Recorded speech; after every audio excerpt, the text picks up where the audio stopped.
What's going on, my fellow collectors? Jim here with another figure review.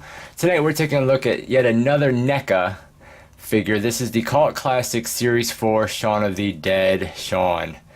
Very cool. I didn't even know that this figure existed. It's basically just a big, clam. This is an older Neca figure, and I don't know the exact date because there is, this kind of dates going on down here, but it doesn't have anything to do with the actual Neca or when this was released.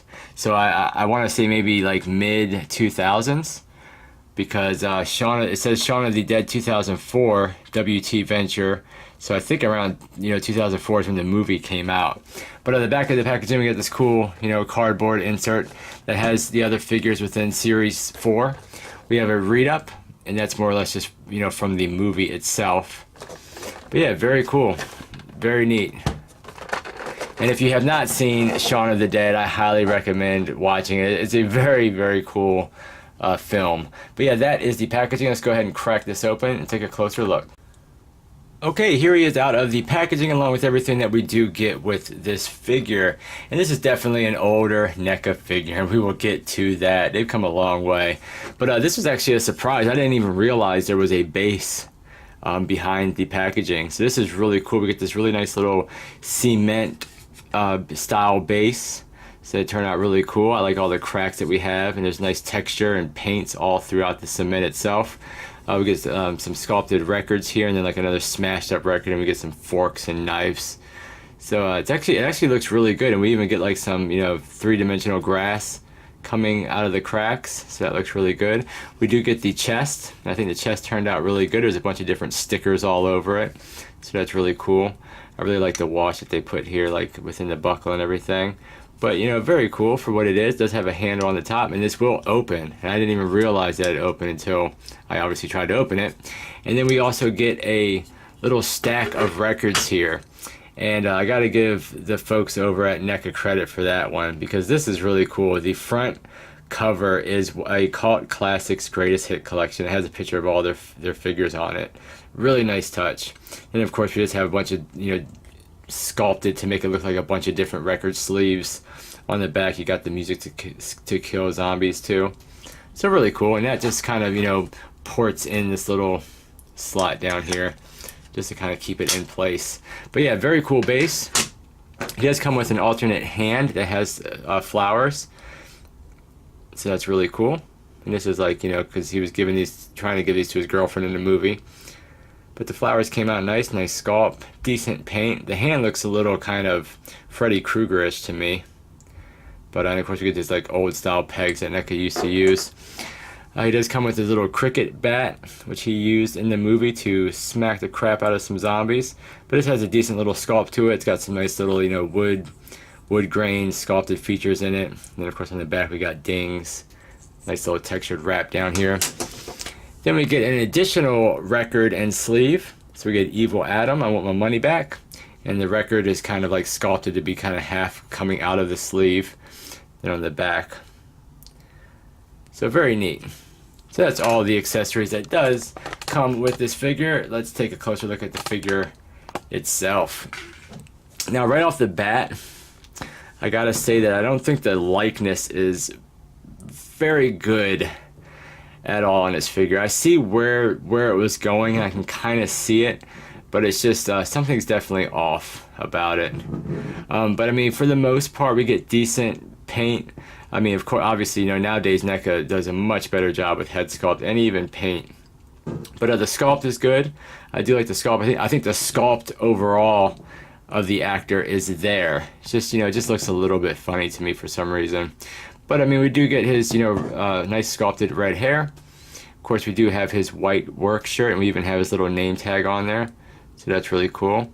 We do get a sculpted tie, which has this kind of front piece that is a soft rubber piece, but everything else is sculpted. Of course, we do have his white shirt, which is nice, decent sculpt. We get sculpted pockets and everything. And then we kind of have this straight up sculpted pants going down to his shoes.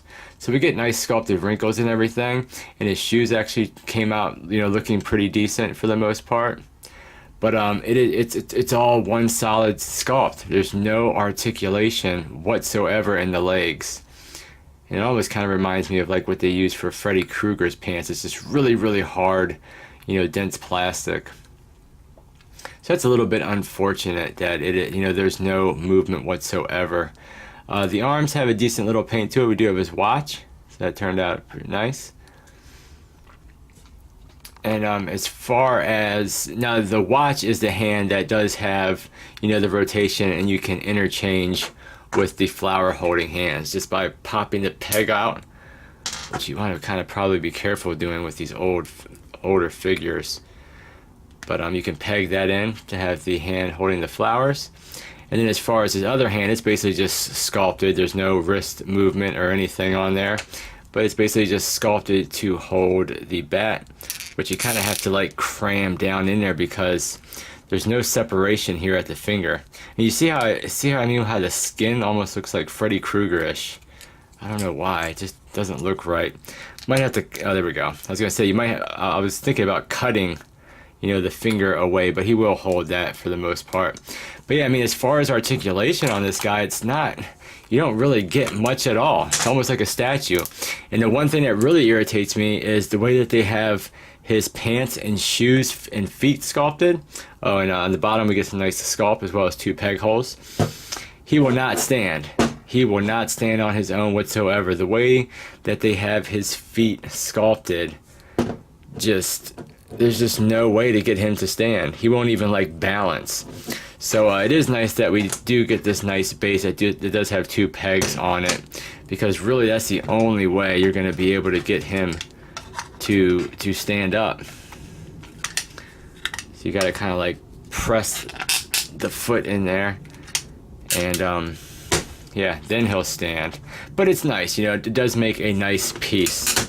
As far as articulation, not much. We do get movement at the head. You get rotation. You get a little bit of up and down, a little bit of side to side. The arms will swivel all the way around. That's it. We do have rotation there above the elbow, like, you know, where the sleeve is. And then of course we have rotation at this wrist. We do get rotation over here as well. And we do have a waist twist. But that is it. So more or less, it's just going to make a cool looking piece up on your shelf, which I'm okay with, you know, because it is very cool. It's a nice little addition to add to the shelf, especially if you're a fan of the movie like I am. This is a cool little piece to put up on your horror shelf. Measuring Shaun out here, it looks like he is a little bit over 7 inches tall. And as far as some comparison with some other NECA horror figures, here is the Jason. Here's the retro cloth Leatherface. And here is Freddy. So that just gives you a little size comparison as far as what Shaun of the Dead will look like up on your shelf. But that's the review, guys. Thank you so much for watching. Like, comment, and subscribe, and I'll catch you guys on the next figure review. Take care.